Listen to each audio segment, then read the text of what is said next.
In today's tutorial, I'll be showing you how to draft, cut, and sew a high-waisted wide leg trousers from scratch. And the measurements you'll be needing for these are your waist measurement, your hip measurement, your waist to hip measurement, your crotch depth, and your desired trouser length. Now let's get started. So the first thing I did was to mark a straight line at the top, about ½ inch from the top. After doing that, I went ahead to include my vertical measurement, which is my waist to hip, my waist to crotch depth, and also I went ahead to mark my waist to my thigh measurement.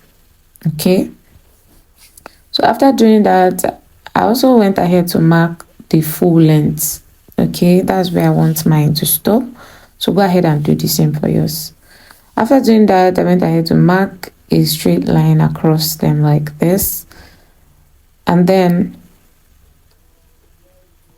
I went ahead to impute my hip measurement divided by 4 on my hip line plus 1.5 inch for stitching allowance. Now on the crotch line, I went to include my hip measurement divided by 4 plus 1.5 inch stitching allowance, and then I also went ahead to come out by 2.5 inches. Okay, then on the thigh line, I went out to come out by my thigh circumference divided by 2, your thigh measurement divided by 2 plus 1.5.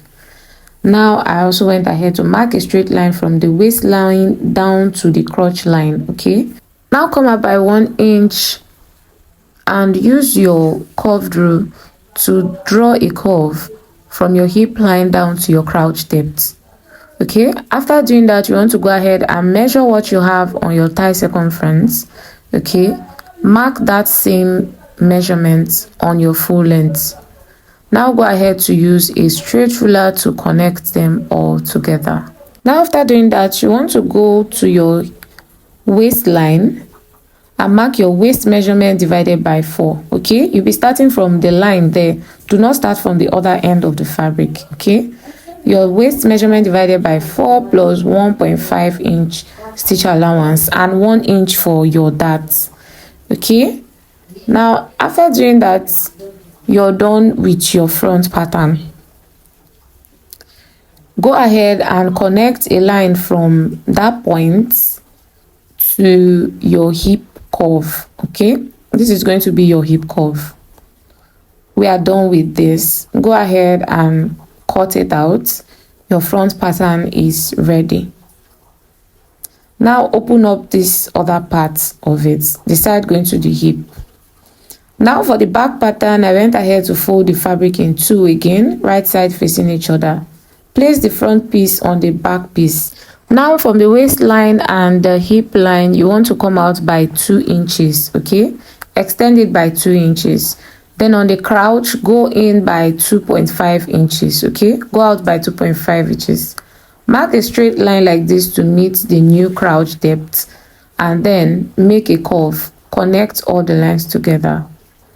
Now on the thigh circumference, you're going to come out by 2 inches all the way down. Go ahead and mark a straight line like this, connecting all the points. Now go ahead and measure what we have on your waist for the front piece. Lift it and mark it for the back piece. Okay, and then use a curved rule to connect it down to the hip. This is because you want the hip to be equal to that of the front. Okay, please just follow what I'm doing in this video. Now go ahead to cut it. Your back piece is ready as well. Go ahead and cut it all the way down. Now for the differentiation between the front and the back, the front is usually lower than that of the back.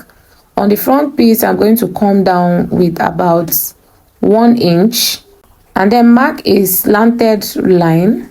You want to place your ruler like this and mark a slanted line from the hip, from the waist to that new line. Okay, go ahead and cut it out. That is the difference between the front and the back, aside the measurement.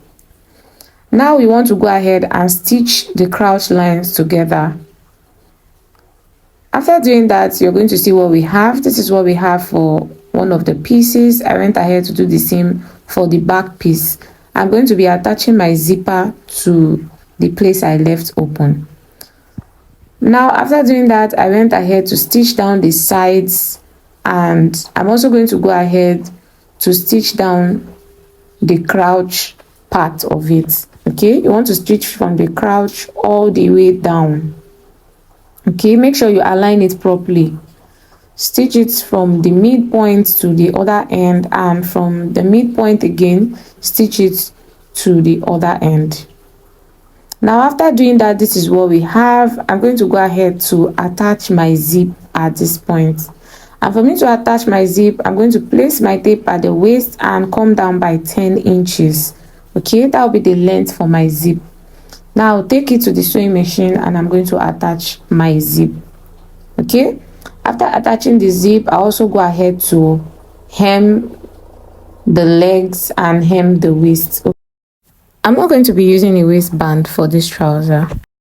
Now this is what we have now. Everything has been joined together. Now I want to stitch in my darts. From the waist point, I'm going to come out by 3.5 inches, which is my nipple to nipple measurement, and then I'll go ahead to mark 5 inches down. Then on the waist, I'm going to come out by 1 inch on both sides of the line. This is to give us our darts. It's just a regular dart. I also went ahead to make notches on it. This is to ensure that it transfers to both the front and the back pieces.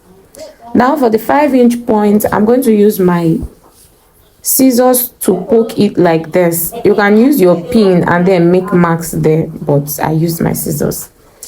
Now I'm drawing a straight line to connect my dart legs. This is just me making my dart legs very visible. After doing that, you want to take it to the sewing machine and stitch down your darts. Okay, make sure you fold it like this and stitch down on the other line, not the middle line. After doing that, I went ahead to give it a good press, and this is what we have. Okay, it's not the size of my dummy, so that's why I had to pin it. So this is what we have when we're done. You can see how neat it is. It's not even hard. It's very easy to do. If this tutorial was helpful to you, don't forget to like, share and subscribe. And also, there's a sewing community. You can click on the link in my bio and join our sewing community. And I'll see you guys in my next one. Bye.